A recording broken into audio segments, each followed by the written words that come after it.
Chegou a hora quando temos juntos o nosso encontro com a palavra, o estudo mais importante do mundo, porque estamos estudando o livro mais importante do mundo, a Bíblia Sagrada, do Gênesis ao Apocalipse. Nessa sessão estudaremos a figura bíblica Jacó. Essa é a descrição do nascimento de Jacó, encontrada em Gênesis capítulo 25. E o Senhor disse a ela, Rebeca: há duas nações no seu ventre, dois povos serão separados do seu corpo. Um dos quais será mais forte que o outro, e o mais velho servirá ao mais novo. E cumprindo-se os seus dias para dar à luz, eis gêmeos no seu ventre. E saiu primeiro o ruivo, e todo como um vestido cabeludo, por isso chamaram seu nome Esaú. E depois saiu seu irmão agarrado com sua mão ao calcanhar de Esaú, por isso se chamou seu nome Jacó. E era Isaque, da idade de 60 anos, quando os gerou. A história de Jacó envolve muitos capítulos no livro de Gênesis, assim como a história de Abraão. Esses capítulos englobam cerca de 20 anos na vida de Jacó. Tomamos a narrativa do capítulo 32. No 9º versículo, Jacó está orando e ele diz: Deus de meu pai Abraão e de meu pai Isaque, ó Senhor, que me dissestes, torna a tua terra e a tua parentela, e far-te-ei bem. Menor sou eu que todas as beneficências e que toda a fidelidade que tivesse com teu servo.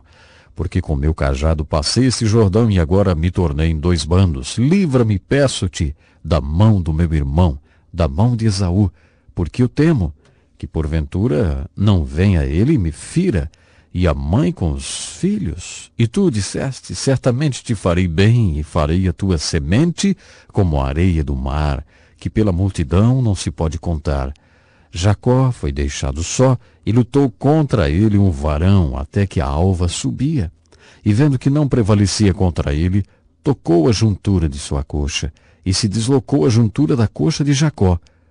E disse: deixe-me ir, porque já a alva subiu.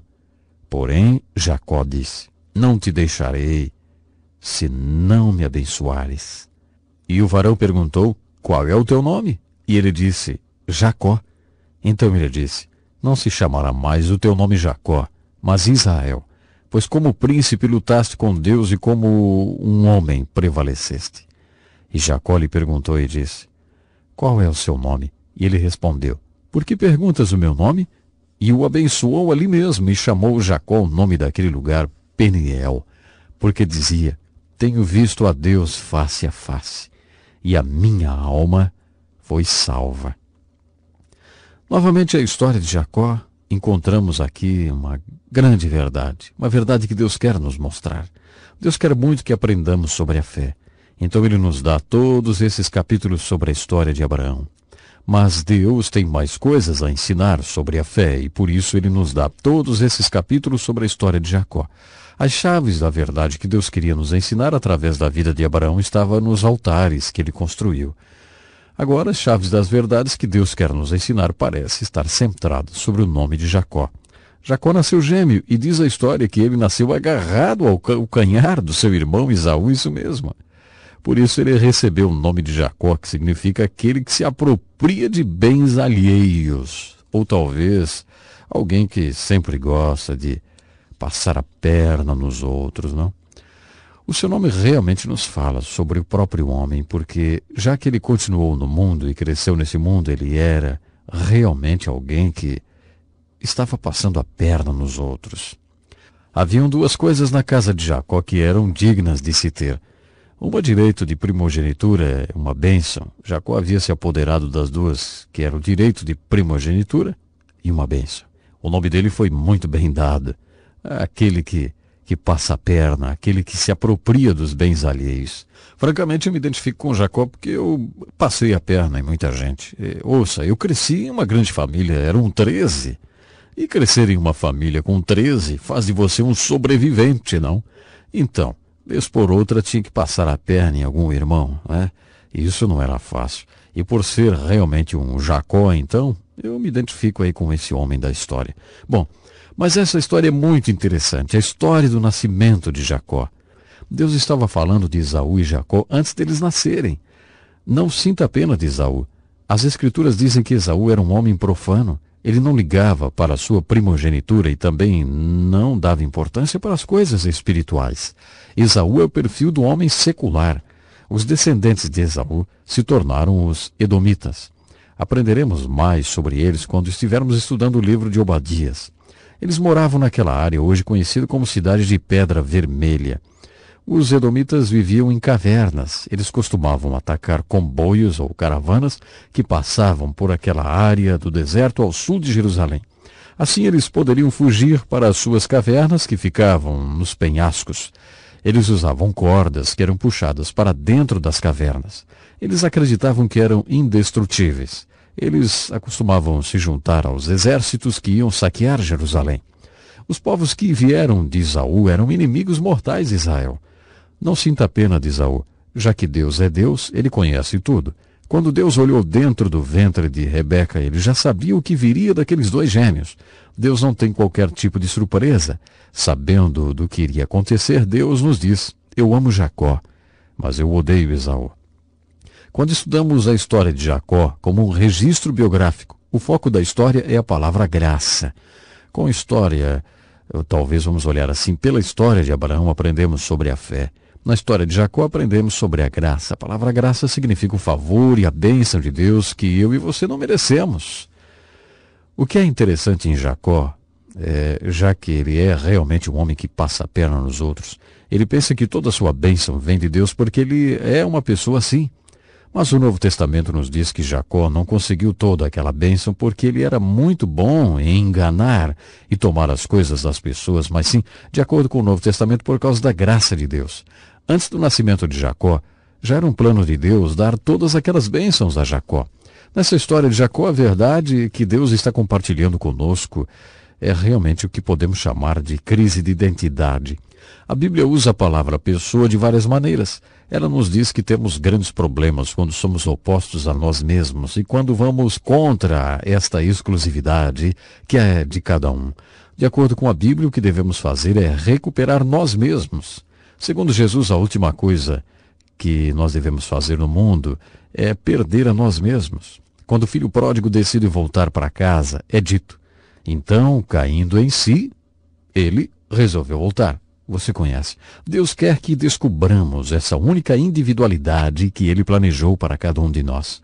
Na carta de Paulo aos Romanos, capítulo 12, os primeiros 2 versículos, isso é chamado de a boa, aceitável e perfeita vontade de Deus para você e para mim. Quando pessoas não entendem isso, muitos a chamam de crise de identidade. E é isso que a vida de Jacó ilustra, uma crise de identidade. Alguns psicólogos costumam dizer que se você tem 3 filhos e há um intervalo muito pequeno entre os nascimentos, 1 ano ou 2, por exemplo, a dinâmica de suas pequenas personalidades se formarão de acordo com as suas posições na família. Por exemplo, dizer que o primeiro irá sempre manipular os outros porque cresceram juntos. E então esses manipuladores serão excelentes executivos. Já que eles sempre manipularam, fizeram as coisas acontecerem, suas personalidades se formam em torno disso e eles se tornam executivos. Eles passam a vida dizendo às outras pessoas o que fazer. Acredita-se que o segundo, para escapar do primeiro, se torna um manobrista. Ele sempre tentará escapar do manipulador, então ele se tornará um excelente manobrista. As crianças que nascem segundo nascem para serem excelentes advogados, diplomatas, negociadores, pessoas que sabem o jogo de cintura, como manobrar a vida. A terceira criança, eles dizem, fica presa entre o fogo cruzado, no meio do manipulador e do manobrista. Ele fica tão frustrado que ele começa uma batalha. Ele atravessa na marra as situações. Essas pessoas se tornarão excelentes militares ou grandes jogadores de defesa, daqueles que adoram derrubar os atacantes. E se houvesse uma quarta criança, você consegue adivinhar como ela seria? Bom, de acordo com os psicólogos, ela seria misturada das 3. Seria uma mistura das 3, parte de manipulador, parte de manobrista, parte de lutador. A história de Jacó conta que quando os gêmeos nascem, especialmente o que nasce segurando o calcanhar do outro, isso aí, ele é um pouco de tudo. Ele é um manipulador, manobrista, lutador e tal. Esse é o Jacó que encontramos nas Escrituras. Nós vemos ele manipulando Esaú e seu pai. Nós vemos ele manobrando. E nós o vemos lutando. E é por isso que ele pensa ter recebido a bênção de Deus por ser um manipulador, um manobrista e um lutador. Mas Deus continua tentando chegar a ele. Se lermos a história de Jacó, Começando no capítulo 25 até o capítulo 32 em diante, descobriremos que Deus sempre está tentando chegar a Jacó e dizer a ele: Ei, Jacó, você não vai abrir os olhos e ver que eu estou trabalhando na sua vida? Há 3 tipos de visões que devem ser tomadas da vida, que realmente nós temos que aprender. Primeiro, devemos olhar para cima. Nessas histórias biográficas nas Escrituras, note que às vezes Deus leva um bom tempo para fazer com que essas pessoas olhem para cima. Ou seja, olhem para Deus. Eles devem olhar para cima toda vez que eles estiverem procurando resolver suas crises de identidade. Entender que Deus os fez e foi Deus quem os planejou. Eles nunca encontraram quem eles realmente são, ou o que eles são, ou para onde estão indo, sem olhar para cima. A segunda visão que temos que tomar se realmente seremos a pessoa que Deus quer que sejamos é esta. Devemos olhar para dentro. Há certas coisas sobre nós mesmos que Deus quer que saibamos. Então todo mundo que olhar para cima, para Deus, estará sempre olhando para dentro. As pessoas que olharam para cima e que realmente olharam para dentro estão preparadas para olhar ao redor, ver como se relaciona com as pessoas e se tornar parte da solução e uma parte da resposta de Deus.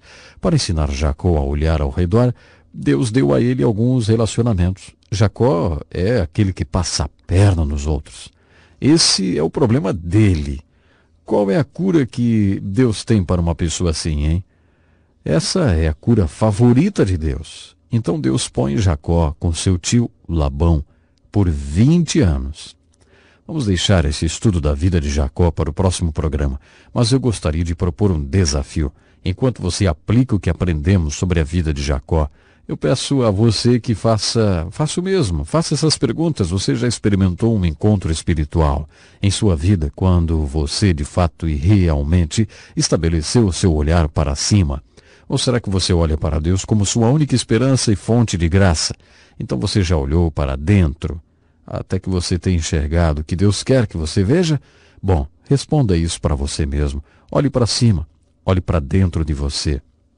Acredito na perspectiva de que Deus quer que eu e você experimentamos alguma coisa espetacular para a nossa vida.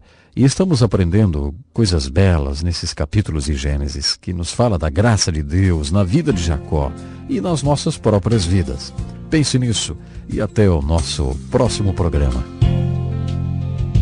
Este é um estudo escrito pelo Dr. Dick Woodward, na voz do pastor Edson Bruno.